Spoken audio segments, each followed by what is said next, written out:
नमस्कार दोस्तों, मैं डॉक्टर मुकेश आपका फिर से स्वागत करता हूं आपके चैनल एस्ट्रो नक्षत्र 27 पे। दोस्तों 17 अगस्त, जी हाँ 17 अगस्त को सिंह संक्रांति यानी कि सूर्य अपने घर में आने वाले हैं, स्वग्रही होने वाले हैं। जैसा कि आप सभी जानते हैं, सूर्य प्रति माह एक एक राशि आगे बढ़ते हैं और इसी तरीके से पूरे भचक्र में भ्रमण करते रहते हैं। सूर्य के स्वग्रही होने का आपके ऊपर क्या प्रभाव पड़ेगा, इस महीने इस गोचर के आधार पे आपको क्या फलित प्राप्त होने वाले हैं, कहां पे आपको अपना संतुलन बनाना है, ये सारी बातें होंगी इस वीडियो में। तो दोस्तों आगे बढ़ने के पहले मैं आपसे एक निवेदन करना चाहूंगा, अगर आप हमारे चैनल से नए जुड़े हैं तो सब्सक्राइब अवश्य करें और बेल बटन दबाएं ताकि हमारे इस तरह के इंफॉर्मेटिव वीडियो जब भी अपलोड हो आप तक नोटिफिकेशन पहुंचे और उस वीडियो को आप मिस ना करें।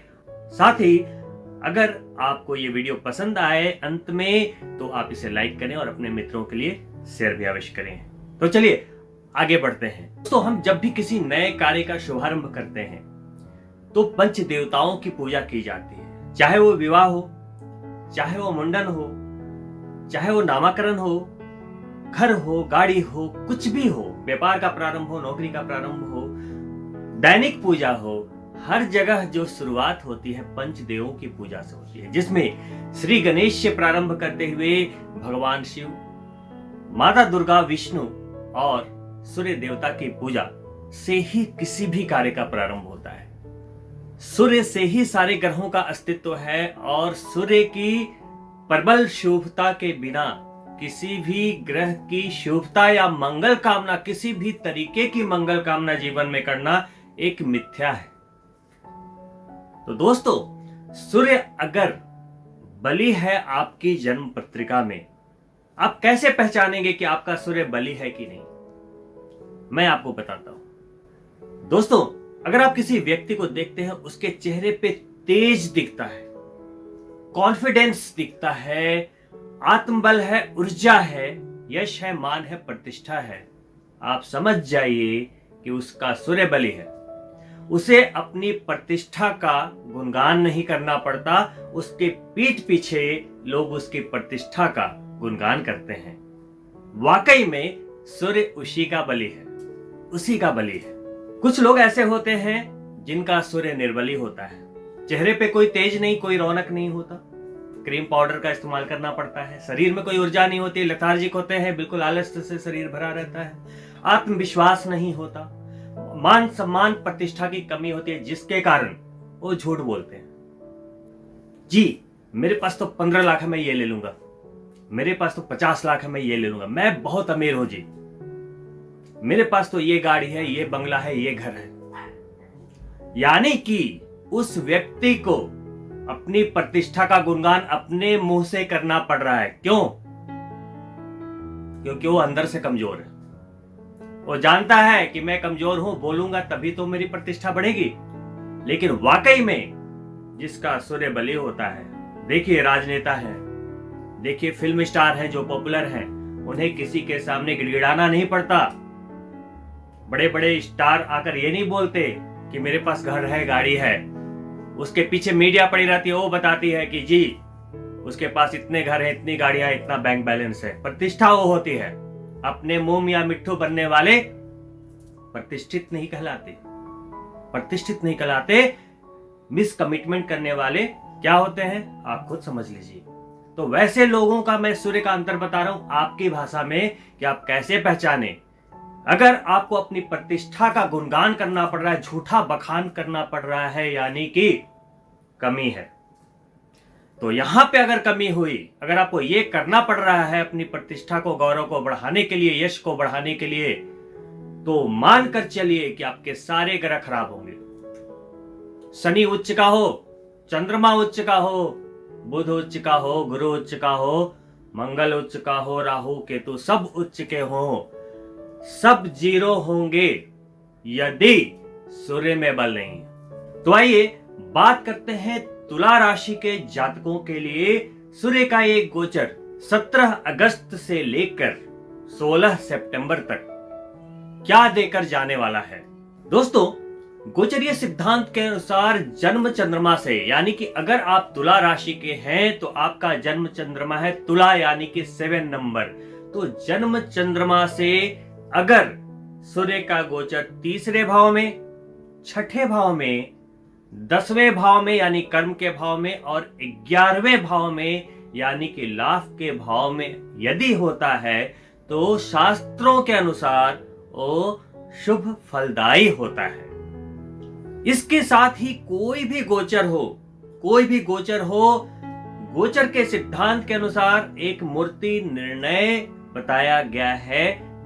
जिस समय सूर्य का गोचर हो रहा है उसी समय आपकी जन्म चंद्रमा से गोचर का चंद्रमा जहां होता है उसे कहते हैं मूर्ति निर्णय। उससे यह निर्धारित किया जाता है कि ये जो गोचर होने वाला है इस महीने उसके फल किस तरह के रहने वाले हैं, उसका ऑरा कैसा है। दोस्तों, इस सिंह संक्रांति की रात जैसे ही सूर्य का गोचर होगा, आपकी जन्म चंद्रमा से गोचर का चंद्रमा आपके सेकंड हाउस, द्वितीय भाव यानी धन के भाव में केतु के साथ गोचर कर रहा होगा, तो सूर्य को प्राप्त होता है रजत यानी कि चांदी का पाया। शुभ होता है, स्वर्ण से थोड़ा कम आंका गया है लेकिन बढ़िया होता है। यानी कि ये गोचर तुला राशि के सभी जातकों के लिए शुभता लेकर आया है, लाभ लेकर आया है। कैसे? इस बार तुला राशि में धन योग का सृजन हुआ है और वो भी जबरदस्त। दोस्तों, ज्योतिष शास्त्र के अनुसार धन योग कैसे बनता है मैं बताता हूं। अगर आपके धनेश का संबंध लाभेश से हो जाए, यानी धन भाव का संबंध लाभ भाव से हो जाए, तो धन भाव कौन सा है? सेकंड। लाभ भाव है 11। गोचर कहां हो रहा है सूर्य का दोस्तों? 11 में। लाभ भाव में चंद्रमा का गोचर उसी समय है और लाभेश मंगल सूर्य के साथ विराजित रहेंगे 11वें भाव में। तो 2 + 11 पहला धन भाव मिलता है तुला राशि के जातकों के लिए। इसका फलित क्या होगा मैं अभी बताऊंगा। साथ ही बृहस्पति होंगे पंचम भाव में दृष्टि कर रहे हैं, सीधा 11th हाउस में बैठे सूर्य को। पहले ही बुध वहां पे महाधनी योग बना रहे हैं। बुध और गुरु मिलकर दृष्टि संबंध से वही धनेश मंगल ऊर्जा दे रहा है आपके लाभ भाव में पहले से ही। 17 तारीख के सिंह संक्रांति के दिन सूर्य के गोचर के साथ ही, यानी कि लाभ भाव में आते के साथ ही वहां बैठे राजकुमार बुध, जो कि पहले से ही महाधनी योग बना रहे हैं, उनकी युति होगी राजा सूर्य से। सूर्य और बुध, जैसा कि आपको पहले से पता होगा, बुध आदित्य योग का निर्माण होगा, यानी कि आपके लाभ भाव में 2 योगों का निर्माण होगा। पहला महाधनी योग तो पहले से चल रहा है जो कि 26 अगस्त तक होगा। साथ में वहां निर्माण होगा बुध आदित्य योग का। आइए बात करते हैं कि तुला राशि के जातकों के लिए ये सूर्य का गोचर जो स्वग्रही होने के बाद 11वें भाव में लाभ भाव में हुआ है, वो आपको किस तरीके का आनंद प्रदान करेगा इस महीने, आप उसका लाभ कैसे ले पाएंगे। पहले बिंदु पर बात करता हूं, वो बिंदु है बृहस्पति और सूर्य का दृष्टि संबंध। दोस्तों, ये एक यूनिक प्लेसमेंट है, एक यूनिक एस्पेक्ट, यानी कि जो दृष्टि संबंध है, इसको शास्त्रों में बहुत ही अलग तरीके की संज्ञा दी गई है। बृहस्पति यानी कि धर्म, यश, पैसा, सृजनता, और सूर्य यानी यश, मान सम्मान और हर तरह के लाभ के दाता। जब दोनों एक दूसरे पे दृष्टि डालेंगे और ऊपर से ये दूसरा धन योग दोस्तों, पंचम प्लस एकादश, 5 + 11, ये दूसरा धन योग मिलता है तुला राशि को। यानी कि बृहस्पति जब सूर्य को पूरे महीने दृष्ट करेंगे तो एक अलग ही योग बनेगा। और बृहस्पति पहले से बुध को दृष्ट कर रहे हैं, मंगल को दृष्ट कर रहे हैं, तो 5 + 11 का दूसरा धन योग मिलता है आपको तुला राशि के जातकों के लिए।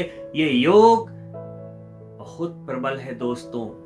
ऐसा नहीं कि YouTube पे हजारों वीडियो आप देख रहे हो, मैं हर वीडियो में अभी तुला राशि वालों को गाइड कर रहा हूं कि एक प्रबल धन योग है, प्रबल धन योग है, प्रबल धन योग है, क्योंकि ये कहने की बात नहीं दोस्तों, इसे आप चाहे 50 दृष्टिकोण से चेक कर सकते हैं, हर तरह से चेक कर सकते हो। शास्त्रों के आधार पे आप गूगल में सर्च कीजिए, हर जगह देखिए।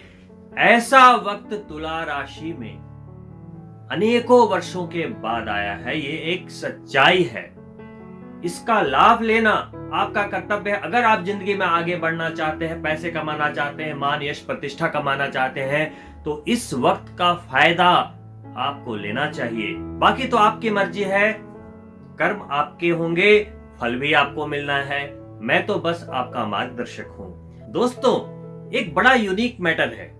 वो मैटर क्या है देखिए, आपके धनेश सिंह राशि, स्थिर राशि में, सूर्य स्वग्रही यानी सिंह राशि में, स्थिर राशि में, और बृहस्पति दृष्टि दे रहे हैं कुंभ राशि में, पंचम भाव लक्ष्मी स्थान पर बैठ के एकादश यानी कि स्थिर राशि को।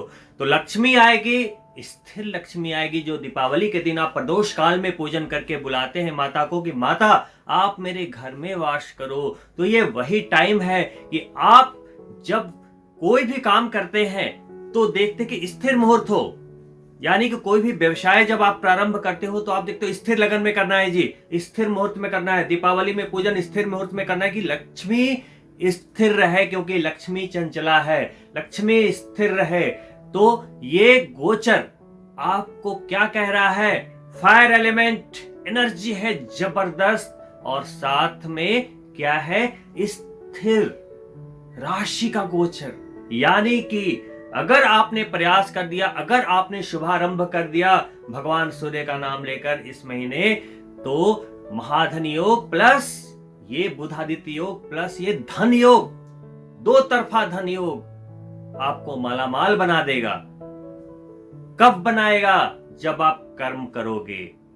दोस्तों, ये सूर्य आपको जबरदस्त बेनिफिट देने वाला है इस गोचर में, क्योंकि एक महीने के बाद शनि की दृष्टि सूर्य से हटी है। यानी कि पहले चतुर्थ भाव में बैठे हुए शनि आपके दशम भाव में बैठे हुए यानी कर्क राशि में बैठे हुए सूर्य को दृष्ट कर रहे थे पूरे महीने। तो इस बीच जो सूर्य से संबंधित कारक तत्व है, जैसे सरकारी वाद विवाद या सरकार से हेल्प मिलना या किसी भी तरीके की सहायता या मान सम्मान प्रतिष्ठा में थोड़ी सी जो एक स्लो मोशन का अनुभव था, या वो चीजें अटक रही थी, कोई सौदा अटक रहा था, कोई लाभ अटक अटक कर मिल रहा था, क्योंकि शनि भगवान की चाल स्लो है और अभी चूंकि वक्री भी चल रहे हैं, बृहस्पति भी वक्री चल रहे हैं, तो वहां पे सूर्य पे सिर्फ दृष्टि डालने पे, क्योंकि अभी मैंने क्या बोला कि सूर्य बली है तो सब कुछ बली है, सूर्य बली नहीं तो कुछ भी नहीं है, खोखला है सब कुछ। तो सूर्य और शनि की दृष्टि को देखिए, पितृदोष कहते हैं शास्त्रों में, अगर जन्म पत्रिका में है तो उसी तरीके से क्या है, वो दृष्टि जब तक थी कहीं ना कहीं वो दोष बन रहा था गोचर में, वो हट गई और अचानक से आपको क्या हुआ? लाभ मिल गया। लाभ मिल गया क्योंकि शनि कर्म पे दृष्टि डाले थे और वहां बैठे सूर्य पे दृष्टि, पसीना निकलवा रहे थे, वो मेहनत अधिक करवा रहे थे तुला राशि के जातक को। लाभ तो मिल ही रहा है क्योंकि ये पूरा वर्ष ही लाभ का है, मिलता ही जा रहा है। जिन्हें लाभ नहीं मिल रहा है कुंडली चेक करवाइए, मैं बार बार बोलता हूं, कुंडली चेक करवाइए। अभी एक किसी ने मुझे कमेंट किया था कि पूरा वर्ष तो निकल गया, हमें तो कुछ मिला नहीं। तो उन्होंने डेट ऑफ बर्थ डाल रखा था कमेंट में। मुझे जिज्ञासा हुई कि मेरे पास तो इतनी लंबी लिस्ट है कि सभी को सफलता पर सफलता मिल रही है। मैं खुद तुला राशि का जातक हूं और मैं 100% क्या 1000% बोलता हूं कि मिल रही है सफलता। आप आइए मेरे ऑफिस में, मैं प्रूफ करूंगा कि कैसे मिल रही है सफलता। पूरी लंबी लिस्ट दिखाऊंगा आपको तुला राशि के जातकों की। जब मैंने उस जातक के कुंडली को चेक किया जिज्ञासावश, इसे सफलता क्यों नहीं मिली? सूर्य, चंद्रमा, मंगल, बुध, बृहस्पति, शुक्र, शनि, कोई मृत पड़ा था जीरो पे, कोई अस्त पड़ा था, कोई वृद्धावस्था में था, कोई बालावस्था में था, किसी की रश्मि जीरो थी, किसी की 1 2 3। दोस्तों, दूसरों पर तोहमत लगाने से नहीं होगा कि तुला राशि के जातक संघर्ष कर रहे हैं, तुला राशि के जातक के लिए ये हो रहा है, तुला राशि के जातक को वो हो रहा है। इस वर्ष में जो भी तुला राशि के जातक भगवान पे विश्वास रखते हैं, खुद पर विश्वास रखते हैं, कर्म कर रहे हैं, जिन्होंने पत्रिका में अपने दोषों का निवारण करवा लिया है, जो अपने ग्रह बलों को ठीक कर चुके हैं, उन्हें पता है कि ये ग्रह थोड़ा अस्त था, ये ग्रह नीच है, ये ग्रह मृतावस्था में था, इसे ठीक कर लिया है मंत्र से, जेम्स स्टोन से, भगवान की कृपा से, व्रत उपवास से। तो मैं दावा करता हूं कि वैसे जातक बढ़ते जा रहे, उपलब्धियां पर उपलब्धियां मिल रही हैं, अचीवमेंट्स और अचीवमेंट्स मिल रहे हैं। अगर आपके साथ ऐसा हो रहा है कि आप तुला राशि के जातक हैं और कहीं भी संघर्ष है, परेशानी है, अगर आपको लग रहा है कि नहीं मेरा काम नहीं बन रहा, तो आपको चेक करना चाहिए, क्योंकि इससे अच्छा वक्त नहीं आएगा दोस्तों। और जब अभी अगर आप कुछ नहीं कर पाए तो कब करेंगे? पूरी जिंदगी निकल जाएगी फिर। तो ये सलाह है, ये मार्गदर्शन है, आप ले ना ले, मेरा काम है आपको सतर्क करना कि गलती कहां है, कहां प्रॉब्लम है, उसे फाइंड आउट कीजिए। अगर आपकी गाड़ी स्टार्ट नहीं हो रही, क्या करते हैं आप? चेक करते हैं कहीं इंजन में तो कोई प्रॉब्लम नहीं, कहीं बैटरी का कनेक्शन तो खराब नहीं, कहीं पेट्रोल तो नहीं, 50 तरह की चीजें चेक करते हो ना, तभी तो गाड़ी चलती है। वैसे ही जिंदगी होती है दोस्तों। अगर जिंदगी में सफलता नहीं मिल रही, प्रयास कर रहे हो, देखिए कहां प्रॉब्लम है। दोस्तों, इसी गोचर के दौरान आपकी राशि के स्वामी शुक्र आपके जन्म चंद्रमा से 12वें भाव में गोचर कर रहे होंगे, जो कि कन्या राशि है। शुक्र के लिए नीच राशि कन्या, यानी कि वहां वो अपने न्यूनतम प्रभाव में होते हैं, न्यूनतम ऊर्जा में होते हैं। लेकिन 12वां भाव एक कारक भाव है शुक्र के लिए, क्योंकि 12वां भाव क्या है दोस्तों? विदेश का शयन सुख का भी भाव है, जो शुक्र से रिलेटेड है। तो शुक्र वहां पर काफी कंफर्टेबल रिजल्ट देते हैं। लेकिन दोस्तों, बलहीन तो है, इसमें कोई शक नहीं। लेकिन दोस्तों, ये बलहीन नहीं रहेंगे, ये बस कुछ दिनों की बात है। 17 अगस्त से लेकर 26 तक, 26 अगस्त के बाद बुध का गोचर अपनी राशि कन्या में होगा, द्वादश भाव में। और द्वादश भाव में जैसे ही वो पहुंचेंगे, गोचर करेंगे, शुक्र का नीच भंग हो जाएगा। क्योंकि दोस्तों, जिस राशि में जो ग्रह नीच का होता है, वहां उसके स्वामी विराजित हो जाएं तो नीच भंग हो जाता है। 26 अगस्त से 5 ऑफ द सितंबर तक शुक्र का नीच भंग रहेगा, और फिर शुक्र गोचर करते हुए अपनी स्व राशि में यानी तुला राशि में, लग्न में यानी जन्म चंद्रमा में उपलब्ध होंगे आपके लिए। और लाभ इसी तरीके से तेजी से बढ़ता रहेगा। और अब आपको सोचना है कि आप अपने लाभ को कैसे बढ़ाएं, क्या करें कि आप दिन दुगनी और रात चौगुनी तरक्की करें। दोस्तों, आपको बस सावधानी ये रखनी है कि इस दौरान शुक्र के मंत्र करते रहें, जो आपके राशि स्वामी कुछ टाइम के लिए बलहीन है, उसके लिए ओम द्राम द्रीम द्रौम शह शुक्राय नमः, इस मंत्र का कम से कम 3 माला प्रतिदिन जाप करते रहें, चीजें ठीक रहेंगी। क्योंकि शुक्र क्या है? राशि स्वामी, यानी कि आपकी गाड़ी के ड्राइवर है वो। तो शुक्र का मजबूत रहना हर हालात में जरूरी है। बैक टू द पॉइंट, मैं अभी तक बता रहा था कि गोचर किस तरीके से आपको इस महीने प्लेसमेंट दे रहे हैं, कितने धन योग बन रहे हैं और आपको क्या मिल रहा है। अब मैं बात करता हूं सूर्य 11वें भाव में आखिर आपको देते क्या है। शास्त्रों के अनुसार सूर्य का जन्म चंद्रमा से 11वें भाव में गोचर मान सम्मान प्रतिष्ठा पद में बढ़ोतरी, पदोन्नति यानी कि प्रमोशन, व्यापार में लाभ, जो भी बिजनेसमैन है व्यापार में लाभ, मान सम्मान की प्राप्ति, निसंदेह आमदनी में वृद्धि, चाहे आप नौकरी पेशा हो, चाहे आप बिजनेसमैन हो, चाहे आप सेल्फ एम्प्लॉयड हो, जरूर होगा। विद्यार्थियों के लिए भी लाभ, क्योंकि पंचम में बृहस्पति बैठकर सूर्य को दृष्ट कर रहे हैं। विद्यार्थियों को भी सफलता मिलने के पूर्ण योग बनते दिख रहे हैं। और साथ में जो लोग प्रेम संबंध में हैं, उन्हें भी सफलता मिलने के पूर्ण योग मिल रहे हैं। यानी कि तुला राशि के जातक और जातिकाओं के लिए 11वें भाव में सूर्य का ये गोचर कई लाभ को लेकर आया है, हर तरह के लाभ को लेकर आया है। पंचम भाव संतान का भी होता है, तो संतान के इच्छुक तुला राशि के जातकों के लिए भी ये समय काफी अच्छा होने वाला है।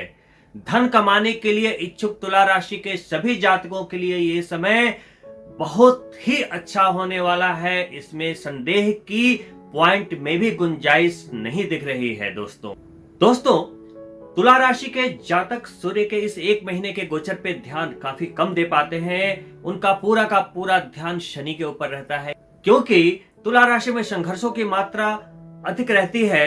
कुछ इसके अलग रहस्य होते हैं, जिसके ऊपर एक वीडियो में बहुत ही जल्द लेकर आने वाला हूं, ताकि आप इस पहलू को समझ पाए कि तुला राशि में संघर्षों की अधिकता क्यों रहती है और किस पॉइंट पर ध्यान दे दिया जाए तो वो संघर्ष न्यून हो जाता है और आप सफल होते हैं और जबरदस्त सफल होते हैं। क्योंकि आपने सुना होगा दोस्तों कि तुला राशि में अगर संघर्ष की मात्रा बड़ी है तो सफलता भी असीम है। अगर कोई जिद पे आ जाए तुला राशि का जातक तो वो बन सकता है जो आपने सपने में भी नहीं सोचा है। तो दोस्तों देखो, सिक्के के दो पहलू होते हैं। दोस्तों जैसा कि मैंने स्टार्ट किया कि जो अपनी प्रतिष्ठा का बखान खुद से करता है, जो अंदर से खोखला है। देखो दोस्तों, जो अंदर से खोखला, आपने एक कहावत तो सुनी होगी कि सिक्के बहुत आवाज करते हैं लेकिन जो करेंसी है वो खामोश रहते हैं। यानी कि जो वचनदार होते हैं, जो खुद प्रतिष्ठित हैं, पैसे वाले हैं, मान सम्मान वाले हैं, वो किसी के सामने जाकर अपना गुणगान नहीं करेंगे। उसी तरीके से जो कहते हैं, एक और कहावत है, अधजल गगरी छलकत जाए। तो वैसे मेरा ये रिपीट करने का मतलब क्या है दोस्तों, मिथ्या भाषण भी अगर आप करते हो तो आपके ग्रह खराब होते हैं। झूठी प्रशंसा क्यों, अपने को इस योग्य बनाइए कि आपके पीठ पीछे लोग आपकी प्रशंसा करें। झूठ बोलने से सूर्य खराब होता है। झूठ नहीं बोलना है, मिथ्या भाषण नहीं करना है, मिस कमिटमेंट नहीं करनी है। पहली रेमेडी।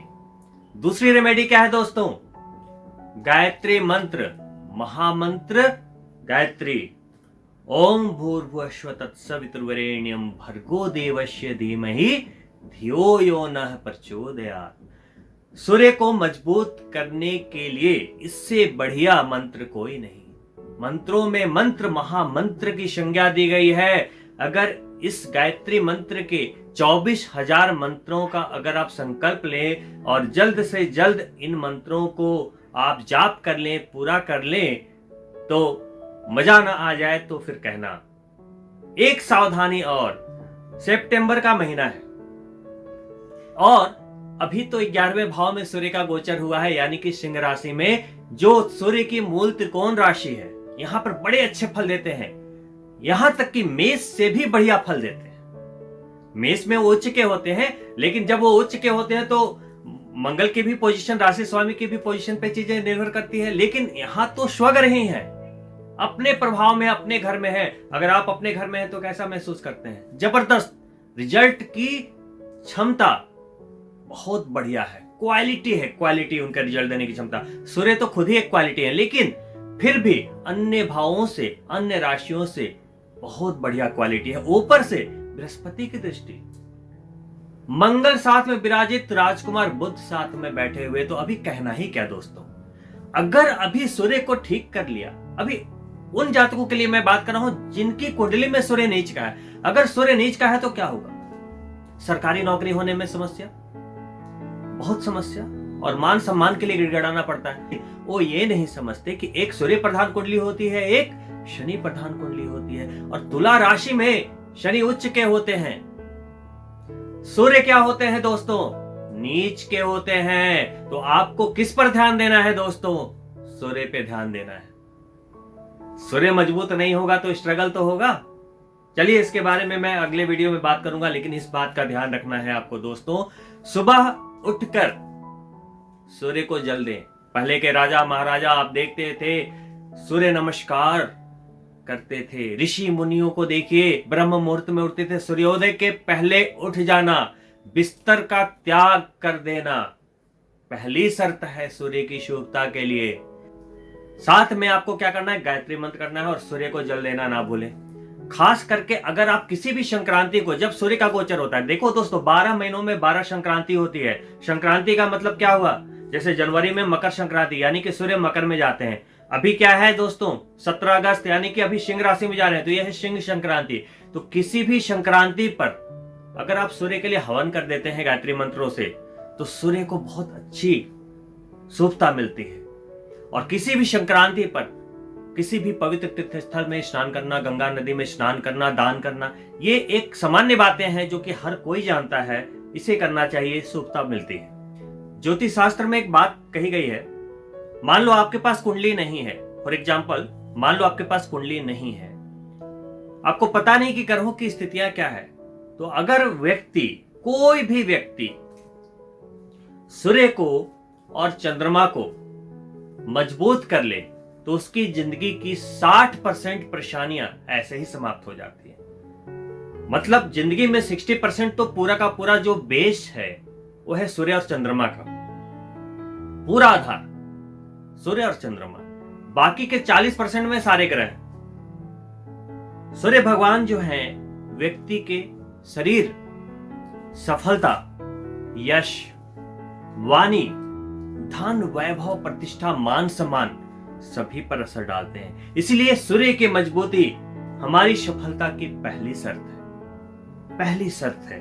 अपनी सफलता सुनिश्चित करने के लिए और इस गोचर का लाभ लेने के लिए सबसे पहले आप अपनी जन्म पत्रिका में यह सुनिश्चित कर लें कि सूर्य की स्थिति कैसी है। क्या वो तुला राशि का सूर्य तो नहीं, यानी कि कहीं नीच तो नहीं, यानी कि उसमें बल की कमी तो नहीं।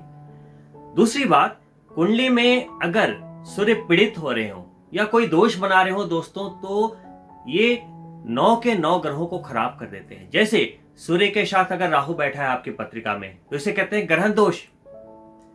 अगर सूर्य के साथ शनि बैठे हैं, पितृदोष। सूर्य के साथ केतु, ग्रहण दोष।